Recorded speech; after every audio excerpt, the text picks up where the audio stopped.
Hello दोस्तों, welcome back to the CAD engineer. आज हम डिस्कस करेंगे ऑस्किलेटरी मोशन और इससे रिलेटेड जितने भी टर्म्स यूज होते हैं इसके साथ वो भी हम डिस्कस करेंगे। सबसे पहले हम देखेंगे कि ऑस्किलेटरी मोशन क्या हो। अब देखिए दोस्तों, जो कोई भी बॉडी है, जैसे आप ये पेंडुलम देखा हो, ये जब भी हम उसको एक साइड से जब छोड़ते हैं तो दूसरे साइड से जाके फिर वापस आती है। तो जब बॉडी मूव होगी, when a body move forward then come back, आगे जाती है और फिर पीछे आती है, और यही मोशन रिपीट होता है और अगेन इसको हम क्या कहते हैं, ऑस्किलेटरी मोशन। वैसे जो स्प्रिंग, जैसे ये नीचे जा रहा है फिर और उसको ऊपर खींच रहा है और नीचे जा रहा है और ऊपर खींच, तो ये क्या है, ऑस्किलेटरी मोशन। वैसे ये पिस्टन, ये भी ऊपर जा रहा है नीचे जा रहा है, ये भी क्या है, ऑस्किलेटरी मोशन। वैसे जो ये रोटेट हो रहा है तो ये भी क्या है, एक टाइप का ऑस्किलेटरी मोशन। तो इन सम सिंपल वर्ड में क्या, oscillatory motion is a repeated and form of motion about a fixed position. तो इसको हम क्या कहते हैं, ऑस्किलेटरी मोशन। फॉर एग्जांपल ये पेंडुलम ऑफ ए क्लॉक है, फिर मास अटैच्ड टू अ स्प्रिंग है, फिर piston moving inside a cylinder, जो पिस्टन मूव हो रहा है इनसाइड अ सिलेंडर। ये क्या है, इसके एग्जांपल्स। अब हम देखेंगे दोस्तों मीन पोजीशन क्या होती है। मीन पोजीशन में दोस्तों जब भी ये बॉडी ऐसे मूव हो फॉरवर्ड और बैक, अब ये कब तक मूव होंगी दोस्तों, थोड़ी देर तक मूव होंगी और बाद में जाकर क्या होंगी, ऊपर रेस्ट कंडीशन पे एकदम बीच में। इसको हम क्या कहेंगे, इसकी मेन पोजीशन कहेंगे, जहाँ पे जो net force of a body पूरी जीरो हो जाती है। और दोस्तों जो भी ऑस्किलेटरी मोशन होता है वो इसी के अराउंड होता है, मीन्स इसी को बार बार वो इसी पॉइंट से वो गुजरता है ऑस्किलेटरी। ये सेंटर पॉइंट होता है हमारे जो ऑस्किलेटरी मोशन है उसका। उस वहीं पे ना कोई पुश होता है ना कोई पुल होता है, बॉडी पूरी टोटली स्टॉप हो जाती है और इसको हम क्या कहते हैं, मेन पोजीशन। चलिए दोस्तों, अब हम देखेंगे ऑस्किलेशन क्या होता है। वन ऑस्किलेशन मीन्स क्या। अब देखिए दोस्तों, एक बॉडी इसके मेन पोजीशन से जब इस साइड जाए एक्सट्रीम पॉइंट तक, जैसे ये एक्सट्रीम पॉइंट तक आएंगे फिर वो और दूसरे साइड पे एक्सट्रीम पॉइंट तक है, और जैसे ही वो अपने मेन पोजीशन पे वापस आएंगे तो हम उसको कहेंगे वन ऑस्किलेशन। जैसे यहाँ पर पूरी डेफिनेशन लिखी गई। मेरे बहुत सारे स्टूडेंट क्या करते हैं, उसको जो हाफ मोशन है उसको ऑस्किलेशन कंसीडर करते हैं, जो जो कि बहुत ही इनकरेक्ट। चलिए अब हम देखेंगे कि एम्पलीट्यूड क्या होता है। अब देखिए दोस्तों, ये एक बॉडी और ये अपनी मीन पोजीशन के अराउंड मूव हो रही है, मींस ऑस्किलेट कर रही है, ये लेफ्ट और राइट। जब भी दोस्तों एक बॉडी जब जो ऑस्किलेशन करेगी तो कुछ हमें ऐसा एक कर्व दिखे। अब देखिए दोस्तों, जब ये बॉडी यहाँ पर है रेस्ट कंडीशन, जब ये लेफ्ट साइड पे मूव होंगे और ये क्या एक्सट्रीम पॉइंट तक जाएंगे और फिर बैक टू मेन पोजीशन आएंगे, फिर राइट साइड में एक्सट्रीम पॉइंट तक जाएंगे और बैक टू मेन पोजीशन। तो दोस्तों जब वो लेफ्ट साइड में जब मेन पोजीशन जो मैक्स एक्सट्रीम पोजीशन पे जाएंगी तो हम उसको कहेंगे वन एम्पलीट्यूड। जैसे दोस्तों सपोज एक पिस्टन है और ये ऊपर नीचे सपोज कीजिए सिलेंडर के अंदर मूव हो, तो ये अपने जो पिस्टन है वो सेंटर से प्लस माइनस 50 मूव करे, तो जो सिर्फ प्लस का जो 50 होगा, जो से हाफ हाफ जो कर्व बनेंगे उसको हम क्या कंसिडर करेंगे, वन एम्पलीट्यूड। चलिए दोस्तों, हम देखेंगे अब ये सिंपल हार्मोनिक मोशन क्या होता है। अब जो आप यहाँ पर देख रहे हैं दोस्तों, एक बॉडी जो लेफ्ट साइड में और राइट साइड में मूव कर रहे हैं, तो इसी को हम कहते हैं सिंपल हार्मोनिक मोशन। अब देखिए ये राइट साइड में एक्सट्रीम पोजीशन पे जा रही, फिर इसके मेन पोजीशन पे आ रही, फिर लेफ्ट साइड में एक्सट्रीम पोजीशन पे जा रही।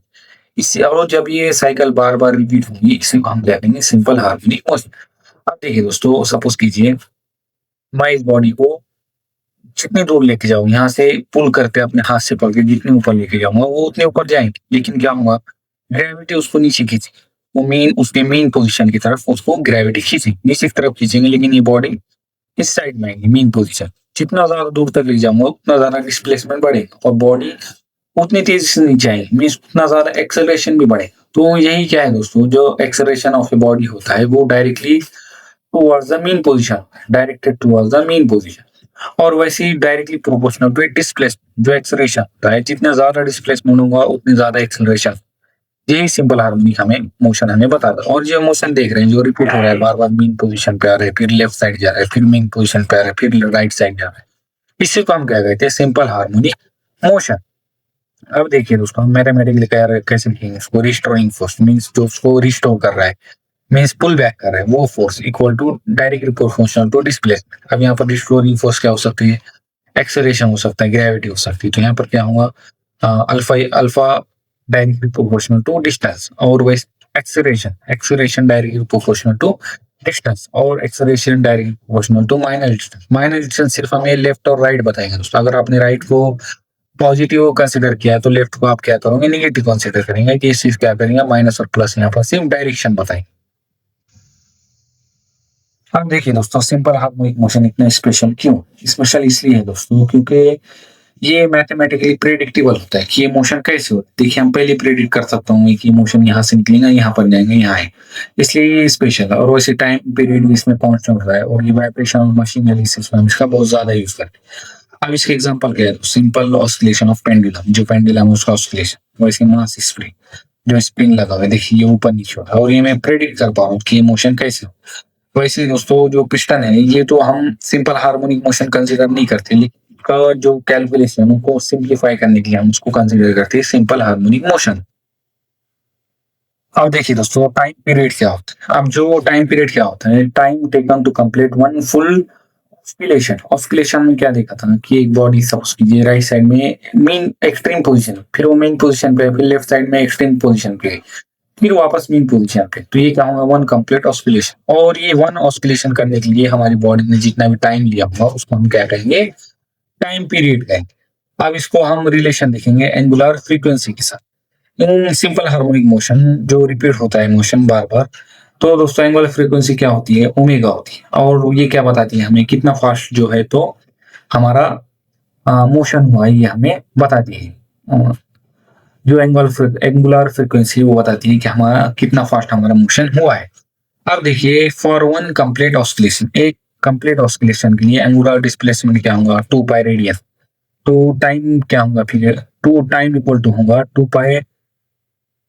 Pi upon omega. और 2 पाई क्या हमारा जो एंगल बन रहा है उसको हम क्या पकड़ रहे हैं, 2 पाई पकड़ रहे हैं। और यहाँ पर ओमेगा क्या है, जो एंगुलर फ्रीक्वेंसी है वो ओमेगा है। तो वैसे ही जब हम ओमेगा को इस साइड में करेंगे तो 2 पाई अपॉन टाइम हमें ये फॉर्मूला में। अब आप सपोज कीजिए दोस्तों आपको टाइम दिया गया है या एंगुलर फ्रीक्वेंसी दी गई, तो आप इस फॉर्मूले में पुट करके अपनी रिक्वायर्ड वैल्यू यहाँ से कैलकुलेट कर सकते हैं।